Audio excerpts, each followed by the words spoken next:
Bhargavi school bag తీసుకొని ఇంట్లోకి వస్తూ ఉంటుంది. అప్పుడు రేపు సండే, ఈరోజు రేపు ఫుల్గా ఆడుకుంటాను, ఎవరు చెప్పినా వినను, ఆడుకుంటాను, లా లా లా లా లా లా లా లా లా. భార్గవి ముందు హోంవర్క్ చేసుకో, హోంవర్క్ చేసుకొని ఆ తర్వాత ఆడుకో. పిల్లిలాగా బ్యాగ్ మూలను పెట్టుకో. బ్యాగ్ తీసి డెస్క్ మీద పెట్టు. ఆ తర్వాత బుక్స్ తీసుకొని చదువుకొని హోంవర్క్ చేసుకొని ఆ తర్వాత ఆడుకో.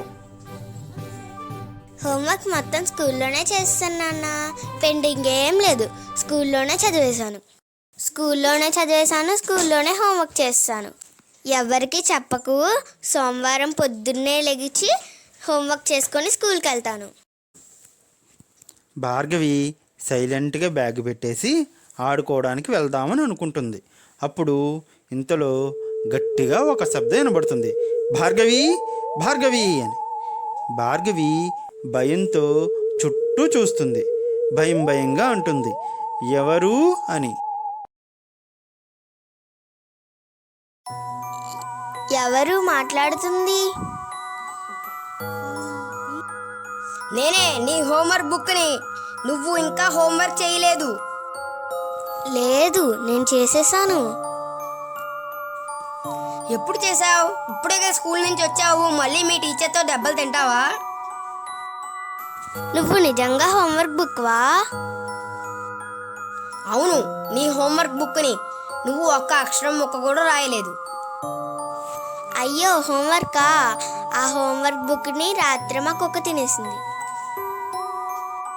అబద్ధం చెప్పకు. నేను నీ హోంవర్క్ బుక్స్ని కుక్కలు తినవు. అవును, నిన్న రాత్రి కరెంటు పోయింది. అప్పుడు దిండు కింద పెట్టాను. దిండు నా హోంవర్క్ చేసేసి ఉంటుంది.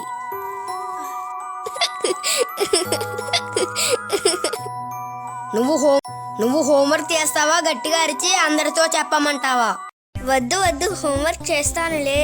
స్కూల్లో టీచర్లు, ఇంట్లో అమ్మ నాన్న, ఆఖరికి నా హోంవర్క్ బుక్ కూడా నన్ను భయపెడుతుంది. పిల్లలు, మీరు కూడా హోంవర్క్ కంప్లీట్ చేసి ఆ తర్వాత ఆడుకోండి. లేదంటే మీ బ్యాగ్లోంచి బయటకు వచ్చి గట్టిగా అరిచి అందరికీ చెప్పి మీకు దెబ్బలు తగిలేలా చేస్తాను.